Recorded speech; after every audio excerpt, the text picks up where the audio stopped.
Hello दोस्तों, rankers view में आप लोगों का स्वागत है। मैं हूं कमलकांत और अभी हम बात करने जा रहे हैं बीएसएससी के संदर्भ में। देखिए दोस्तों, बीएसएससी के संदर्भ में जो है लगातार कई वीडियो बन रहे हैं। ऐसे में छात्रों का लगातार फ़ोन आ रहा है कि सर आप इस मुद्दे पर क्यों सूचना नहीं दे रहे हैं। तो देखिए, आप लोग को पता होगा कि बीएसएससी जो है बिहार की सबसे निकम्मी और भ्रष्ट आयोग में से एक है।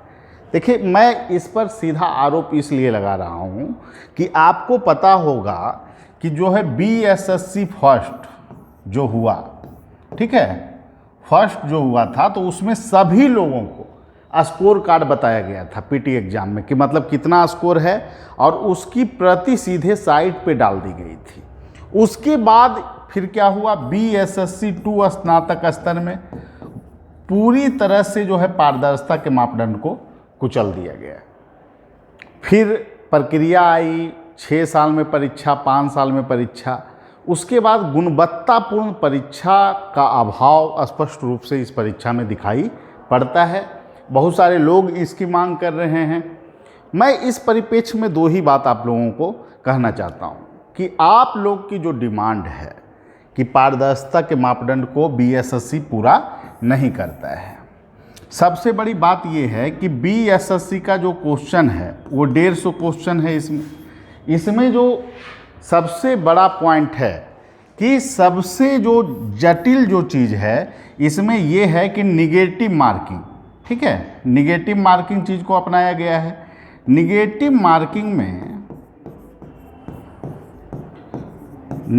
मार्किंग में मेंस का कटअप पिछले बार 126 रहा सीजीएल 2 में। बहुत सारे लोग सुप्रीम कोर्ट भी गए इस मुद्दे पे कि करप्शन हुआ है, ये हुआ है, लेकिन इस पे कोई सुनवाई नहीं हुई।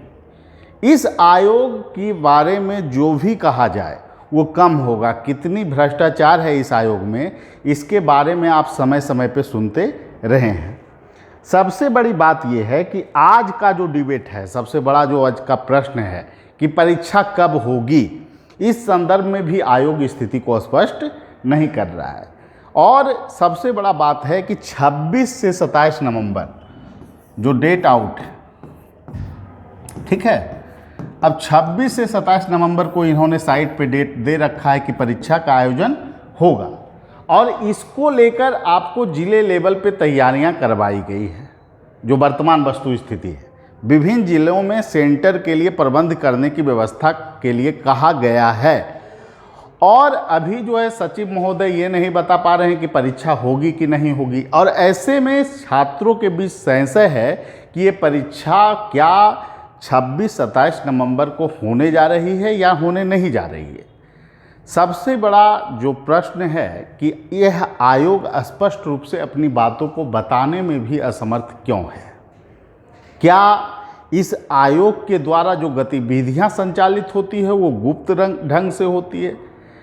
हालांकि बीएसएससी जो है कि आपको अगर देखिएगा तो मापदंड जो होता है पारदर्शिता का, उसको बिल्कुल फॉलो नहीं करती है। प्रश्न पत्र को नहीं देना, जबकि परीक्षा के बाद तुरंत प्रश्न पत्र देना चाहिए।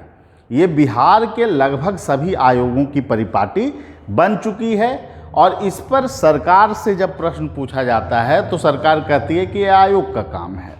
लेकिन आयोग अगर निष्क्रिय ढंग से काम करे तो उस पर लगाम लगाने के लिए सरकार, जो कि जनता के द्वारा चुनी जाती है, उसको हस्तक्षेप करना चाहिए।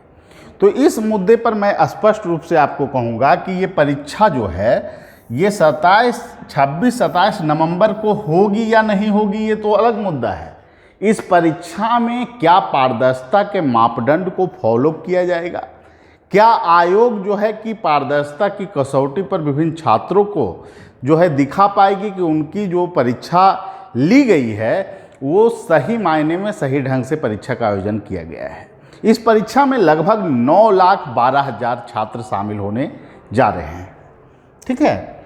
और ये परीक्षा जो है सबसे, बिहार का अगर देखा जाए तो स्नातक स्तर की सबसे बड़ी परीक्षाओं में से एक है।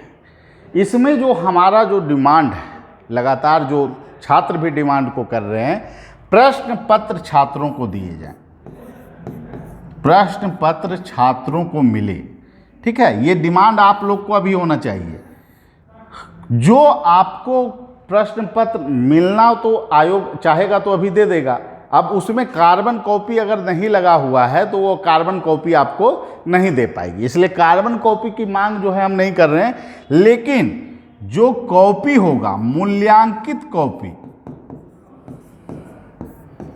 मूल्यांकित कॉपी को आयोग को दिखाना चाहिए कि स्कोर कितना आया है, क्या क्या गोला रंगा गया है विभिन्न छात्रों के द्वारा। ये सभी चीज़ों को आयोग को पारदर्शिता के मापदंड को फॉलो करना पड़ेगा। अगर नहीं करती है तो ये आयोग की जो परिपाटी है भ्रष्टाचार की वही मानी जाएगी। इसलिए सभी छात्रों से हमारी मांग होगी कि जिस तरह से CGL 2 में करप्शन हुआ, उस तरह का करप्शन आप CGL 3 में होने से बचा लीजिए। ये आयोग जो है छात्रों के भविष्य से खेलने के अलावा कोई काम नहीं करती है। BSSC के इतिहास में पहला बार हुआ है कि एक कैलेंडर आया है। कैलेंडर आने के बाद छात्र भी सचेत हैं कि इस बार क्या BSSC की जो परीक्षा है वो तय मानकों और मापदंडों के आधार पर होगी। लेकिन परीक्षा की तिथि का शेड्यूल तो इसने जारी किया है, लेकिन पारदर्शिता के मापदंड पर खड़ा उतरने की कोई नीति को ये फॉलो आयोग नहीं कर रही है।